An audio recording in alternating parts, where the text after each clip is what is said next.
Hey praise the lord. నా పేరు Anand. Welcome to the scripture together YouTube channel. ఈరోజు మనము రోమీయులకు రాసిన పత్రిక 6వ అధ్యాయాన్ని కలిసి చదువుకుందాము. మీ దగ్గర బైబిల్స్ ఉన్నట్లయితే దయచేసి వాటిని తెరిచి చదవండి.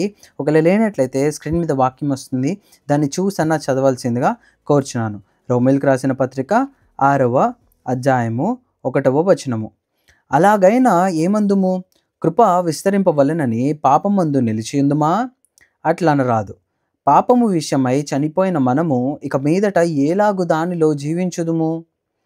క్రీస్తు యేసులోనికి బాప్తిస్మము పొందిన మనమందరము ఆయన మరణములోనికి బాప్తిస్మము పొందితమని మీరు ఎరుగరా? కాబట్టి తండ్రి మహిమ వలన క్రీస్తు మృతులలో నుండి ఎలాగు లేపబడినో అలాగే మనమును నూతన జీవము పొందిన వారమై నడుచుకున్నట్లు మనము బాప్తిస్మము వలన మరణములో పాలు పొందుటకై ఆయనతో కూడా పాతిపెట్టబడితిమి.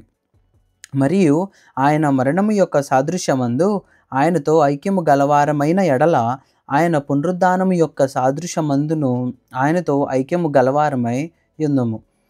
ఏమనగా మనమికను పాపమునకు దాసులము కాకుండుటకు పాప శరీరము నిరర్ధకమగునట్లు మన ప్రాచీన స్వభావము ఆయనతో కూడా సిలువ వేయబడినని ఎరుగుదుము. చనిపోయిన వాడు పాప విముక్తుడని తీర్పు పొంది ఉన్నాడు. మనము క్రీస్తుతో కూడా చనిపోయిన ఎడల మృతులలో నుండి లేచిన క్రీస్తు ఇకను చనిపోడనియు మరణమునకు ఇకను ఆయన మీద ప్రభుత్వము లేదనియు ఎరిగి ఆయనతో కూడా జీవించుదామని నమ్ముచున్నాము. ఎలయనగా ఆయన చనిపోవుట చూడగా పాపము విషయమై ఒక్కమారే చనిపోయను గాని ఆయన జీవించుట చూడగా దేవుని విషయమై జీవించుచున్నాడు. అటువలే మీరును పాపము విషయమై మృతులుగాను దేవుని విషయమై క్రీస్తు యేసునందు సజీవులుగాను మిమ్మును మీరే ఎంచుకొనడి. కాబట్టి శరీర దురాశలకు లోబడినట్లుగా చావునకు లోనైన మీ శరీరమందు పాపమును ఏలనీయకుడి.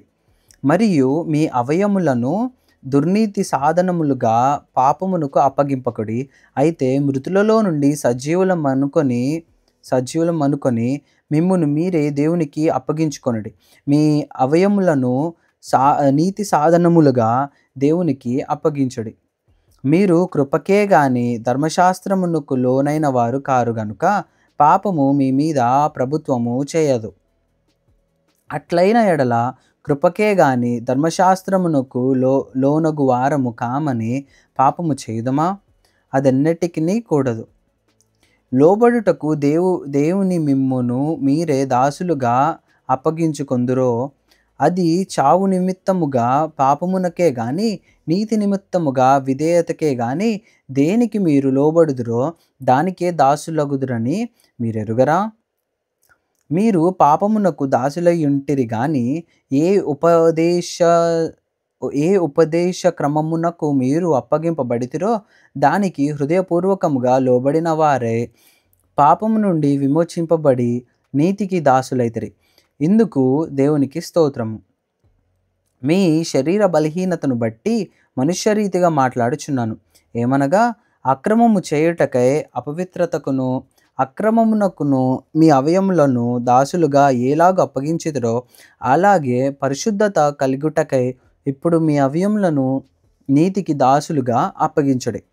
మీరు పాపమునకు దాసులై ఉన్నప్పుడు నీతి విషయమై నిర్బంధము లేనివారై ఉంటిరి. అప్పటి క్రియల వలన మీకేమి ఫలము కలిగెను? వాటిని గురించి మీరిప్పుడు సిద్ధపడుచున్నారు కారా? వాటి అంతము మరణమే. అయినను ఇప్పుడు పాపము నుండి విమోచింపబడి దేవునికి దాసులైనందున పరిశుద్ధత కలుగుటయే మీకు ఫలము, దాని అంతము నిత్య జీవము. ఎలయనగా పాపము వలన వచ్చు జీతము మరణము, అయితే దేవుని కృపావరము మన ప్రభువైన క్రీస్తు యేసునందు నిత్య జీవము. దేవుడిచ్చిన వాక్యము దీవించును గాక. ఆమెన్.